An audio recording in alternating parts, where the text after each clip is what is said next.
sou advogada e especialista em direito de trânsito e no vídeo de hoje nós vamos falar sobre processo único de suspensão. Bom, para quem não sabe, o Código de Trânsito Brasileiro passou por diversas alterações em 2020 e 2021 e uma dessas alterações foi a previsão legal para a instauração de processo único de suspensão. Mas, afinal de contas, o que é isso? Basicamente, quando o condutor ele comete uma infração de trânsito autossuspensiva, ou seja, uma multa de trânsito que prevê como penalidade a suspensão da CNH, antes das alterações legislativas ele poderia recorrer no processo da multa suspensiva, onde ele poderia apresentar defesa prévia, recurso AGERI e recurso em segunda instância. Após finalizado esse processo administrativo, o órgão de trânsito executivo, que no caso é o DETRAN, da CNH onde o condutor reside, teria um prazo de 5 anos para instaurar o processo de suspensão. E nesse processo de suspensão, o condutor teria mais 3 oportunidades para se defender dessa penalidade e, caso contrário, ele perdesse todos esses recursos, só assim a sua CNH seria bloqueada e ele teria a sua CNH suspensa pelo período imposto na decisão que indeferiu os recursos.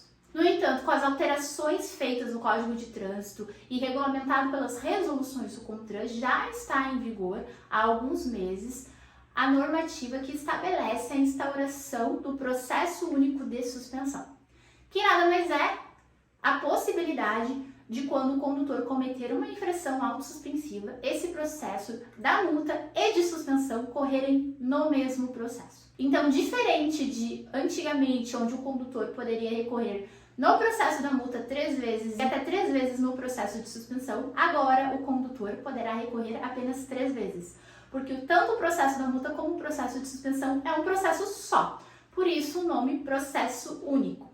Então, caso o condutor não apresente defesa prévia neste processo único, ele poderá apresentar recurso AGERI. Agora, caso ele não apresente recurso AGERI, a penalidade vai ser imposta e a CNH do condutor já poderá ser bloqueada. Mas para que esse processo único de suspensão ocorra, nós temos que nos atentar a 3 requisitos, basicamente.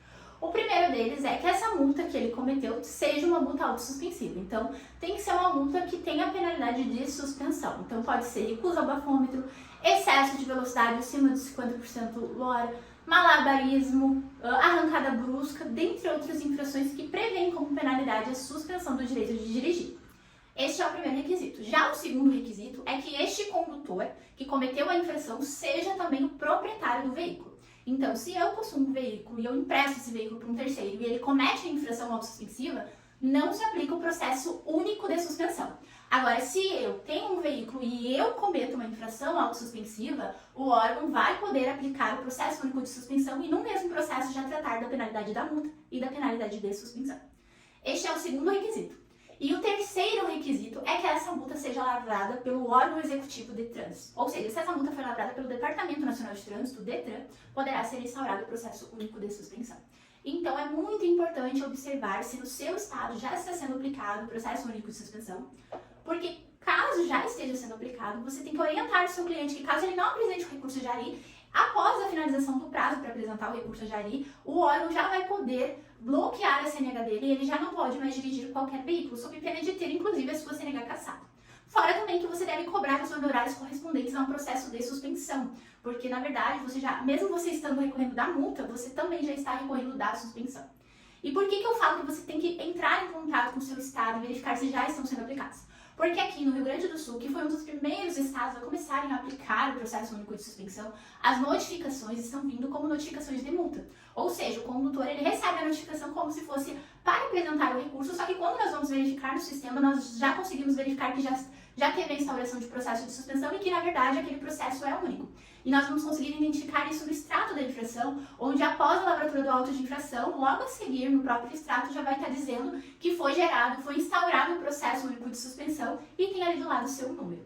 Que, na verdade, a notificação da multa é a mesma notificação para a instauração do processo de suspensão. E, infelizmente, o entendimento, até mesmo de juízes, é que essa notificação é válida. Então, muito embora ela não venha ali de forma clara e precisa dizendo que aquela notificação já serve para recorrer da suspensão, os tribunais estão aceitando e estão aplicando as penalidades. Então, cabe ao licenciado entrar no sistema, entrar em contato com o órgão executivo, verificar como eles estão fazendo se eles já estão aplicando esse processo único de suspensão e como que vem essa notificação.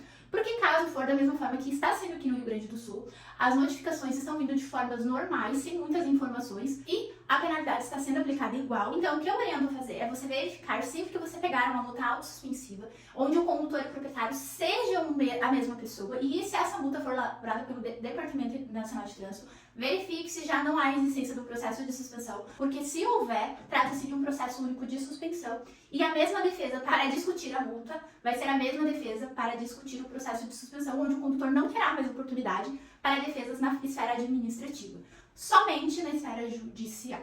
Esse foi o vídeo de hoje, espero que você tenha gostado e nós nos vemos no próximo.